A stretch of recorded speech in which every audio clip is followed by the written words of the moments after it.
unpacking today's headlines. This is Souls and Liberty in Depth.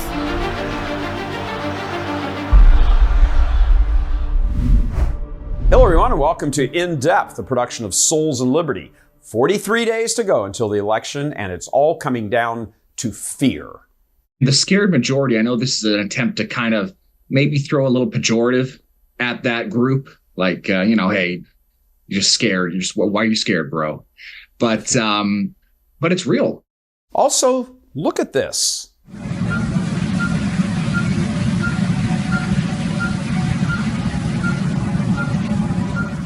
All right, we'll be getting to that just a little bit later on. But first, joining us today is fellow Souls and Liberty contributor Arthur Clareau, who I call Inspector Clareau. I'm your host, Gary Michael Voris. Arthur, let's get right into it. Fear, it's a mighty powerful motivator. Absolutely. I mean, a lot of people would say that the stick drives a lot more than the carrot attracts. And especially when there is real reason to be afraid. I mean, it's one thing if someone's waving a stick at you and you know they'll never do anything about it. It's a whole other thing if you know that stick's going to land squarely on you. Yeah, I think one of the things that's interesting about this is both campaigns are running essentially a campaign of fear. There is, it seems like, we hope, it seems like that it would be Trump, because the fear he's talking about is America being over. If you think the last 4 years have been horrible, wait until Kamala's next 4 years. That's resonating, and political experts are now starting to talk about the scared majority. It used to be the silent majority, who sort of never really seemed to show up that much, at least not in really big numbers.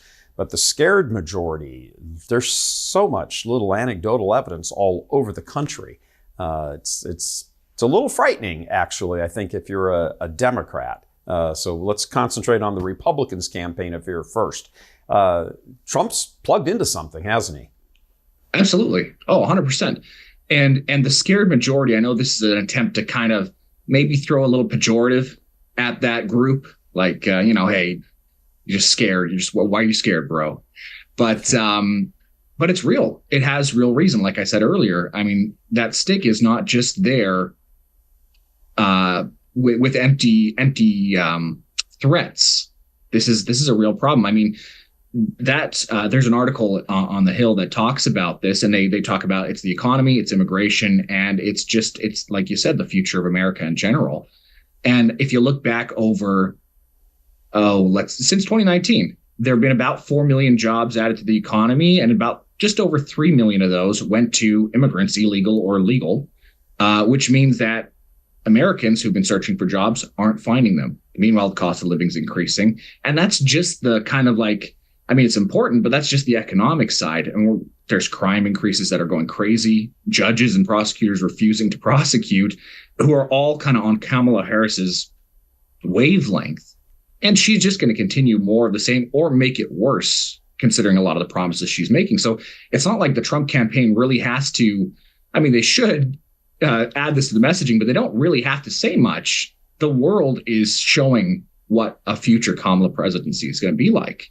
Yeah, I think as you look through all of this, it's very, what are people scared of? People are scared that the America they know, the people who are scared, we're going to talk about in just a moment, people who aren't scared, at least of this stuff, but the people who are scared of this stuff, the question is it a majority? But people get it. There's lawfare, there's a crumbling economy, there's sort of the very fabric of what we understand America to be is unraveling. The question is, can it be caught in time and then restitched together? Just a quick break here to remind you that if you would like to support what we do here and our work here, please just click on that donate button that's provided for at the end of the screen, bottom of the screen there. You can be a monthly subscriber, you can be a founding member, a one-time subscriber. Every little bit helps, so please, whatever you're able to do to help us have this kind of talk, because it's always going to get around to spiritual as well. Nobody knits together the spiritual aspect of the political order like we do here at Souls and Liberty. It's why we have the name, Souls and Liberty. So please click on the donate button. Arthur, do you remember another campaign season or election season? as bipolar as this one. When you go back to 2020 and now 2024, and we've got something we never had before. There used to be election day. Now there's election weeks, election months, month and a half out. If you're in some states, the counting goes on, for another 3, 4, 5 days afterwards. This is so completely upside down, topsy-turvy, and the fact that each side is appealing to fear, to terrorize their opponents. One side, rightfully, the other side, I'll let you pick up the topic on that. But this is something unlike anything that has ever happened in American politics. Yeah. The left's always had this sort of unfounded fear mongering going on. If you look back to Al Gore in 2000, it was the ice caps are going to melt. The polar bears are all going to come swimming down here and attack us. If you look at Kerry a few years later, kind of the same thing. A little bit more toned down, but kind of the same thing, but never to this degree. And maybe the Roe v. Wade overturning and sending it back to the states was enough to make them feel like that fear is real. But still, if you look at the messaging that the Democrats are giving, that's kind of all they have. They have that one topic, and that's what they're rallying around. As far as I can hear, there's nothing else besides we're not going back or Donald Trump is bad that any of them are really saying. Yeah, we're not going back. Not going back to what? To what you guys created? Well, if we vote you in, we're not going back. We're just staying the course. Of course, Kamala, as you sort of alluded to there, it's fear. They're trying to scare people about losing access to killing their children. That's it. That's their campaign. We're not going back. The only thing I can think of is we're not going back to prosperity. That's really what they're going to deliver. It's just a fear campaign. Really for those who are that concerned about that particular issue, there are still, they can get involved in their state and they can have this battle out in their state where they live, where it actually matters. This is not even a federal problem, or it shouldn't be a federal problem. So this shouldn't even be a campaign conversation. And yet it is the campaign conversation. Yeah. The other thing is, it is not legally possible, according to the Constitution, it's not legally possible to pass an abortion ban. It's not possible. Likewise, you can't impose on the states the Roe v. Wade. My first day in office, I will sign Roe v. Wade into law, make it law of the land. Neither of those things can happen. It immediately will be challenged. You're going to wind up right back where you were with the Dobbs decision. There is not a constitutional provision to make a national abortion law either for abortion or against abortion. It's not possible. That's why Dobbs overturned Roe. We're going to take a quick pause right here for just a moment, but when we come back, which fear is going to win the day come November 5th? The price of gas at the pump or the loss of abortion? We'll be right back. No matter who wins in November, we have to embrace that we are living in a post-Christendom culture. And the heart of that is a rejection of the gospel. As one item on our agenda to combat this, Souls and Liberty is hosting our first annual retreat at sea. You might be familiar with the annual event we produced for over 10 years at Church Militant. Dr. Jules Gomez, our Rome correspondent, and I are going to be doing the presenting, and the theme is Christians in Exile Triumphing in Adversity, which provides a whole range of discussions to think about. Now, we sail out of Galveston, Texas to the Western Caribbean November 10th to the 17th, yes, right after the election. I think all of us are probably going to need it one way or the other. Please join us for serious discussion, spiritual preparation, and bonding, very important, bonding with fellow Catholics.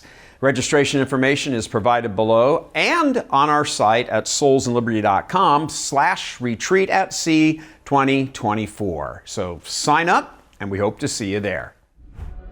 All right, Arthur, the question we posed just before the break. Which fear do you think are people most going to be motivated by? The loss of abortion, they think, or loss of kind of their standard of living, the working middle class people's loss of, oh my gosh, I can't make ends meet anymore. Which one do you think is going to weigh more heavily, because that's really what it's come down to. That's it. Well, if we're looking at the polls and we're looking at the way that people are leaning, I think that what's going to win out is the reality. We need to be able to put food on the table. We need to be able to work and make money. We need to be able to survive. And we need to get some changes that are going to preserve the way of life that every American's used to. Access to abortion, we already talked about that a little bit. But that generally, for anyone who's thinking straight, is many steps below being able to eat and put food on the table. So that's the hope. The hope is that people will recognize the severity of what's going on and will vote in that direction. There's another aspect here, too. If Harris wins here, I don't think that you will ever see a Republican Party that takes this kind of strong stance on preserving America again. Yeah. By that point, there'll be just way too many illegals in here. Someone will give them amnesty, they'll get a vote, and it's just going to be, you're going to be outvoted no matter what. Yep. And then B, you know how political parties are. They're going to try to appeal to whatever the vote is saying, whatever the popularity is. And you're going to have Republicans going more and more to the left, like the Canadian Conservatives do. The Canadian Conservatives are essentially Bill Clinton from the 90s. It's not conservative at all. So it really does come down to it's now or never. Unfortunately, I know they say that a lot. They say that every election cycle, but it really is the case this time. And I don't know what to say. If it doesn't work out, now we better have some really good backup plans. Yeah, you get really good plan B. I mean, I'm here in Texas, as the viewers know, and there is a strong Texit, meaning, it's named kind of jokey after, Brexit and all that, but of chatter about seceding from the Union. And, that's another show, but I think that has to be given some sort of chatter, because what happens? I mean, she takes power, the communists take power, and whether they get, both houses of Congress and the White House, or you have to wait 2 years for them to get the Senate, and then they have both houses, and whatever the case is, in 2 years, 3 years, 4 years, they've got full and complete and total control, and they're sending hundreds of billions of dollars wherever they want. Well, that's our money. And I think at some point, that's kind of how everything started here in 1776, taxation without representation. Well, this is something far worse than that. Will there be states and state legislatures that will man up and say, we're done? What we as Americans have believed is no longer the case, but we're not letting our state go that way. I don't know. We're having these conversations, these things are being discussed in coffee shops in deep red states, and being tweeted about or X'd about or posted about or whatever you call it. It's very, very different times. Very, very different times. All right, Arthur, I think people know I like to call you Inspector Cluerow. It's because it's just fun. We're going to leave it there for the moment. Only 43 days to go. And we're going to see how this all turns out. Thanks much, Arthur. Talk to you later. All right, a closing thought here. Take a look at this short clip from a hospital operating room where a procedure was being done on a pregnant mother. It's not every day you see this.